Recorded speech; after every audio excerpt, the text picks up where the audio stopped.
Яг одоо таны эмээ хайрцагт ийм дутуу уусан юм байгаад энэ тухай одоо ярих болно.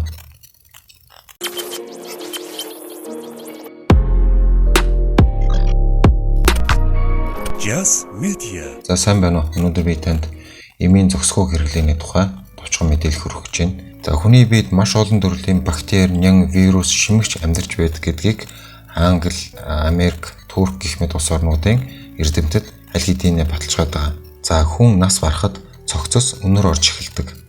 Мал амьтан ч гэсэн ялгаагүй ялзарч өмхирч эхэлдэг. Энэ бол бидний дотор маш олон төрлийн бактери, вирус, шимэгч амьдарчдагтай холбоотой. Хүний цусны эргэлт зогслоо, дархлааны эсүүдийн үйл ажиллагаа зогслоо, шууд нөгөө бие дотор маань байсан бактерийн вирусууд маань эрчимтэй хүчээ авч эхлээд хүний бие махбодыг идэж эхэлдэг байна. Мэдээж тодорхой хэмжээний агаарт байгаа бактерийн янгууд бол нөлөөлнө. Гэхдээ бидний дотор байгаа бактериудыг бодвол харьцангуй удаан үйлчилж эхэлдэг. За антибиотикийн зохисхуу хэрэглээ зааврын дагуу одоо угаагүйгээс болоод бидний дотор байгаа бактерийн янгууд улам тухайн эмэндээ таслуулаад нэг ёсны тухайн эмээ таньдаг болчихно гэсэн үг. Тэгэхээр дараагийн удаа тухайн эмээ уухад ямар ч нөлөө үзүүлэхгүй нөгөө үргэлжлээ дарж чадхаа болчихдог гэсэн үг. За энэтэй холбоотой 4-5 жилийн өмнө надаас ирж зөвлөгөө авч ирсэн нэгэн эмэгтэйн тухай ярих гэж бодлоо. За олон жил зах дээр 8 хэрхэлсэн, доороосоо маш их таардаг байсан, бөөрнийх өвддөг, цэцэд хөдөлдөг ойрхон. Тэрнтэй холбоотой эмийн замбраагүй хэрэглээтэй зовоорлсон үедээ уучдаг. Нэг тэгээ 5-6 гуугаад тэгсний дараа гайгүй болчгоор нь эмээ хайчдаг гэж байгаа. Тэнгүүтээ сүүлд нь нөгөө эмэндээ ерөөсөө тарагдахаа болоод тэгээд яах аргагүй одоо эмнэлгийг зорьсон эмнэлэг зүзүүлээд одоо антибиотикт мэдрэг чанарыг үзүүлээд те ямар шоу антибиотикт харах нь гэж үзүүлэхэд тэр эмэгтэйд ганцхан цефтраксон гэдэг юм таардаг. Бусад эмнүүд бол ямар ч үр нөлөөгөө өгөхгүй байна. Таны биед бол маш их тасал үүссэн байна гэсэн. За тэгээд эмнэлэгт хэвтээд эмчлүүлээд гараад ирсэн. Тэгээд 2-3 сарын дараа дахиад өвдсөн. Тэгээд эргээд нөгөө эмнэлэгтэй хандаад үзүүлэхэд одоо ямар ч танд одоо антибиотик таарахаа болцсон байна. Танд одоо гормон эмчилгээ хийнэ.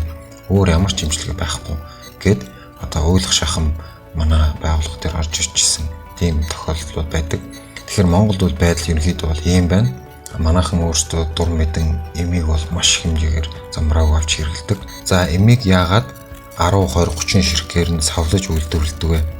Энд дээр нэг жишээ авъя л да. Та ханиад хүрсэн байна. Эмчэд хандлаа. Танд өдрийн 2-оор 5 хоног уух хэмжиж өглөө. Тэгэнгүүтээ та 10 ширхэг юм авлаа.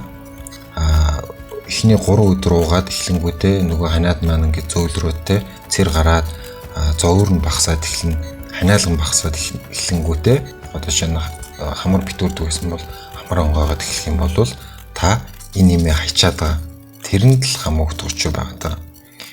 Эмч одоо танд 5 хоног бичиж өгсөн бол та тэр 5 хоног энэ 10 ширхэг эмээ 5 хоногийн турш уугаад дуусгах ёстой.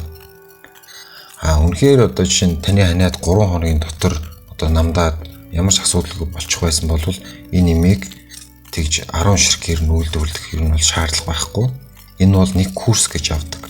Тэгэхээр та курсээр нь дуусгаад уухгүй болвол энэ таны биед мөн адил тасал үүсгээд дараачийн удаа та эндээс илүү хүчтэй юм ууж таарна. Хэрвээ таны биед явагдаж байгаа өрөвсөл эндээс 6 уугаад намдах байсан бол эмч танд эндээс 10-ыг уу гэж бичиж өгөх шаардлага юм бол байхгүй. Эндээс л болж нөгөө эмийн дасал гэдэг аюул нөөрлөд байгаамаа. За бодит байдал юм байна. Магадгүй Монголд хавдрын өвчлөл ихсээд байгаа нь энэ эмийн замбраагүй хэрэглээтэй холбоотой болохыг үгүйсэх аргагүй. Яагаад гэвэл өнөөдөр Монгол улс илгэний хавдар, ходоодны хавдар, улаан хоолойн хавдрын өвчлөл болон нас баралтаар дэлхийг тэргүүлж байна. За ингээд та бүхэндээ би дараачийн нэвтрүүлгээрээ аливаа өрөвсөлд өвчнөөс сэргийлэх хамгийн энгийн аргуудын тухай мэдээлэл хүргэх болно.